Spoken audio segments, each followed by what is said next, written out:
श्री शिवाय नमस्तुभ्यम। हम सबको पता है कि 19 जुलाई को सावन से पहले पड़ने वाली जो प्रदोष है वो आ गई है और बहुत ज़्यादा परेशान हो, आपके जीवन में बहुत ज़्यादा कष्ट हैं तो वो सारे कष्ट आप पे ख़त्म ज़रूर होंगे। बस आपको कहीं से भी आंकड़े का एक छोटा सा फूल मिल जाएगा, बरसों पुराने जो आपके कष्ट होंगे वो तो ख़त्म होंगे, साथ ही साथ आपकी सारी मनोकामना भी पूरी ज़रूर होगी, जो कि पूज्य गुरु जी की कथा से सुन के बहुत अच्छे से आपको बताऊँगा। ठीक है ना। बहुत ही सुंदर सा दिन है, सावन से पहले पड़ने वाली प्रदोष है तो करना ज़रूर है ना।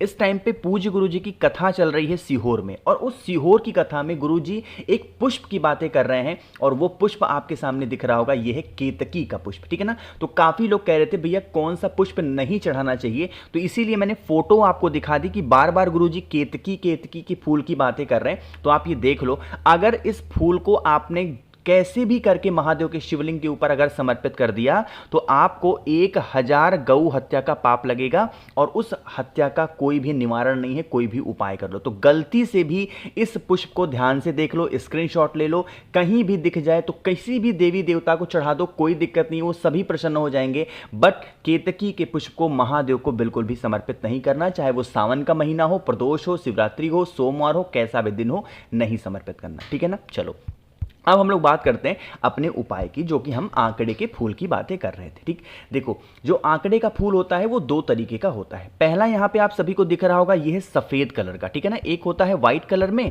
और एक होता है आंकड़े का पुष्प इस तरीके से हल्का सा नीले कलर में। दोनों आंकड़े के फूल को समर्पित करने का अपना अलग नियम है। सबसे पहले बात करते हैं कि अगर आपको नीला फूल मिल जाता है आंकड़े का तो आपको इसके क्या फायदे होंगे। ठीक है ना। क्या करिएगा, फेस रखना है उत्तर दिशा और आपको नॉर्थ डायरेक्शन। ठीक, जो आपके पास में नीला आंकड़े का फूल है उसको सबसे पहले समर्पित कर देंगे माता अशोक सुंदरी के स्थान पे। ठीक है ना।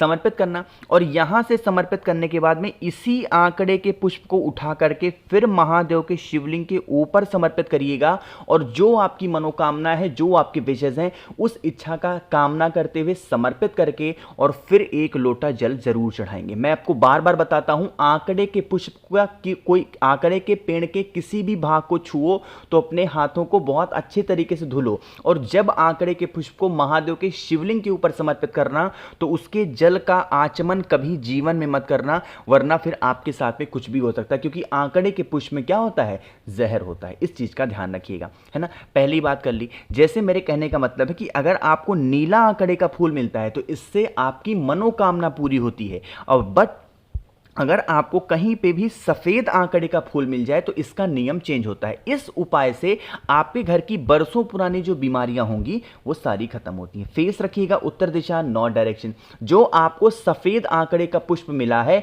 उसे आपको शिवलिंग के ऊपर कहीं भी समर्पित नहीं करना है, सिर्फ और सिर्फ महादेव के शिवलिंग के ऊपर कुंदकेश्वर महादेव के नाम से। और जो भी व्यक्ति यहाँ पे घर में बरसों से बीमार पड़ा है, उसकी बीमारी ठीक नहीं हो पा रही है, उस इंसान का नाम और गोत्र बोल के आंकड़े के पुष्प को समर्पित करेंगे। ठीक है ना। समर्पित करने के बाद में फिर एक लोटा शुद्ध जल तांबे के लोटे से श्री शिवाय नमस्तुभ्यम का जप करते हुए समर्पित करिएगा। अब यहां पे भी लोग गलतियां करते हैं, आंकड़े के पुष्प के ऊपर जल चढ़ाया और यही जल बहता हुआ जब जलाधारी से नीचे आता है, इस जल को रोक करके बीमार व्यक्ति को पिलाना शुरू कर देते हैं। ऐसी गलती नहीं करने, मैं आपको बार बार बोल रहा हूं, सिर्फ आपको नाम और गोत्र बोल करके जल को ही समर्पित करना है, जल को रोकना बिल्कुल भी नहीं है। बात आई क्या समझ में। चलो, तो यहां पे हम सभी लोगों ने आंकड़े के पुष्प की तो बातें कर ली है, जो कि हम सभी को सावन से पहले पड़ने वाली प्रदोष पे करना चाहिए। आगे बढ़ते हैं अब इस वीडियो के हम लोग अपने दूसरे उपाय की तरफ, और ये जो दूसरा उपाय है वो आपको करना है, आपकी बरसों पुरानी कोई भी ऐसी इच्छा होगी, मनोकामना होगी, उसे पूरी करने के लिए बहुत छोटा सा और आसान सा उपाय। ठीक है ना। समझने की कोशिश करते हैं। स्क्रीन पे आपको दिख रहा होगा एक लोटा। जानबूझ करके मैंने इस उपाय में ऐसा पात्र दिखाया है ताकि आप बिल्कुल परेशान ना हो। जरूरी नहीं है इस उपाय में हमें तांबे का ही लोटा लेना है, कोई सा भी पात्र आपके घर में हो, कोई भी एक पात्र ले लो, इवन कटोरी हो, ग्लास हो तो वो भी ले सकते हो, कोई दिक्कत नहीं। ठीक है ना। देखिए समझेंगे, आपको क्या करना है, उस कलश के अंदर आपको सबसे पहले जल भरना। ठीक है ना। और आपके घर में गंगा जल होना ही होना चाहिए। गंगा जल आपको ज्यादा मात्रा में इस कलश के अंदर डाल देना। आप कहोगे भैया गंगा जल हमारे घर में नहीं है, हम क्या करें। तो अगर बहुत खोजने पे भी गंगा जल आपको नहीं मिलता, इवन मार्केट में भी नहीं मिल पाया है, नहीं ला पा रहे हो, तो आपके घर में फिर किसी भी पवित्र नदी का जल हो उसका इस्तेमाल कर सकते हैं। ठीक है ना। डाल दिया, उसके बाद में आपको ज़रूरत होगी इस तरीके से बेलपत्र की। कितनी बेलपत्र? 5 बेलपत्र आप सबको लेनी है। कितनी? सिर्फ और सिर्फ 5 बेलपत्र। इन 5 के पांचों बेलपत्र को, जो गंगा जल आपने लिया है, जो कलश आपने लिया है, उसी कलश के अंदर 5 की पांचों बेलपत्र को डाल देना। ठीक है ना? डाल दिया, और डालने के बाद में आपको पहुंच जाना है महादेव के शिवलिंग के पास में। अब यहां पे तरीका समझिएगा, बहुत ही स्पेशल है, बहुत ही आसान सा है। जैसे मान लीजिए कि ये कोई भी पात्र था, इसके अंदर आप लोगों ने 5 बेलपत्र को डाल रखा है गंगा जल में। ठीक है ना?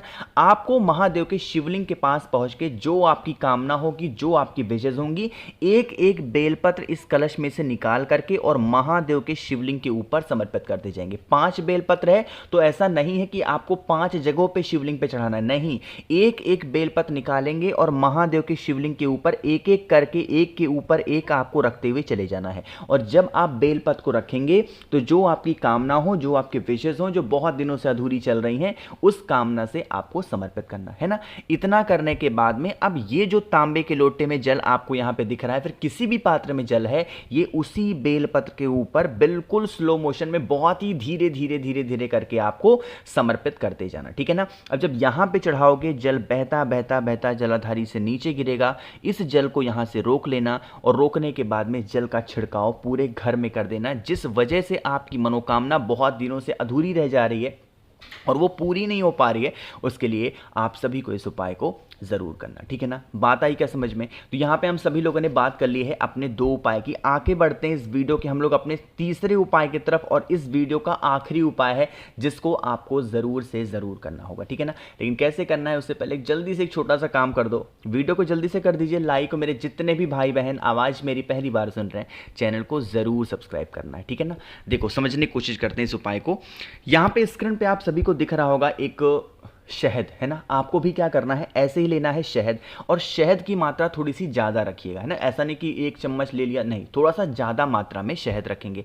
पहले बात करते हैं कि भैया ले तो लें हम, इसके फ़ायदे क्या होने वाले हैं। तो जैसे मान लीजिए कि आपके घर में धन संपदा को लेकर बहुत कमी है, माँ लक्ष्मी की कमी आपके घर में हमेशा बनी है, और कर्ज में डूबे जा रहे हो, चाहे वो कर्ज बैंक का कर्ज हो, किसी से पैसा उधार ले रखा है, किसी को दे रखा है, वो इंसान वापस नहीं कर रहा, तो आप इस उपाय को करेंगे। ठीक है ना? शहद ले लिया। शहद के साथ में आपको शमी के 9 पत्ते लेने होंगे। गिन कर कितने पत्ते लोगे? 9 पत्ते लेंगे शमी के, और इन शमी के 9 पत्तों को इसी शहद के अंदर आपको डाल देना है ना। ऐसा नहीं कि ऊपर ऊपर तैरे, जैसे आपने ऐसे डाला तो उसको अपने हाथों से दबा करके अच्छे से डुबा देना शहद के अंदर शमी के पत्ते को।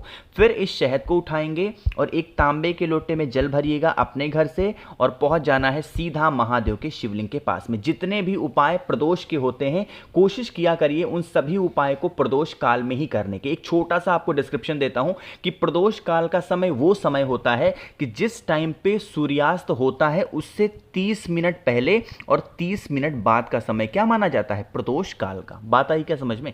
देखो, सबसे पहले महादेव के शिवलिंग के पास पहुंच करके फेस रखिएगा उत्तर दिशा, यानी कि नॉर्थ डायरेक्शन, और उसके बाद में जो आपके पास में तांबे के लोटे में जल है, सबसे पहले जल को ही महादेव के शिवलिंग के ऊपर समर्पित करेंगे। ठीक है ना? जल चढ़ा दिया। जल चढ़ाने के बाद में जो आपके पास में लोटे में किसी भी पात्र में शहद है जिसमें शमी के पत्ते होंगे, उन शमी के पत्तों को आपको निकाल करके एक एक करके अवधूतेश्वर महादेव के नाम से 9 के 9 शमी के पत्तों को महादेव के शिवलिंग के ऊपर चढ़ा देंगे, और जो आपके पास में बचा हुआ शहद है वो माता अशोक सुंदरी के स्थान पे लेपन कर दीजिएगा, और उस व्यक्ति का नाम और गोत्र बोलेंगे जिस इंसान की वजह से आपके घर में कर्ज की समस्या बनी है, और मां लक्ष्मी से प्रार्थना जरूर करना है। ठीक है ना? करके देखिएगा, जो भी आपकी धन संपदा से रिलेटेड जो भी प्रॉब्लम होंगी, वो सारी की सारी समस्याएं धीरे धीरे करके खत्म जरूर हो जाएंगी। ठीक है ना? करके देखिएगा। और साथ ही साथ मैंने आज आपको इस वीडियो में केतकी के पुष्प के बारे में बताया, तो ध्यान रखिएगा, जो फूल मैंने आपको दिखाया था, उस फूल कहीं भी दिख जाए तो किसी भी देवी देवता को आप समर्पित कर सकते हो, कोई दिक्कत नहीं है। बट ये जो फूल मैंने आपको दिखाया है, इस फूल को कभी भी महादेव को समर्पित मत करना। इसीलिए बार बार जोर देके कह रहा हूं, 1000 गौ हत्या का पाप आपको लगेगा अगर इस फूल को आपने समर्पित कर दिया, चाहे जान करके चाहे अनजाने में, कैसे भी करके। लेकिन अगर अभी तक आपको इसके बारे में नहीं पता था और चढ़ा दिया है तो कोई दिक्कत नहीं है। 2 सफेद फूल चढ़ा करके महादेव से क्षमा मांग सकते हो। ठीक, तो कोशिश की है अच्छा समझाने की। बाकी वीडियो पसंद आई हो तो लाइक करिएगा, कुछ पूछना है नहीं समझ में आया नीचे कमेंट सेक्शन में पूछिएगा, मैं पूरी कोशिश करूंगा रिप्लाई करने की। बाकी मेरे जितने भी भाई बहन आवाज़ मेरी पहली बार सुन रहे हैं, चैनल को ज़रूर सब्सक्राइब करेंगे। श्री शिवाय नमस्तुभ्यम।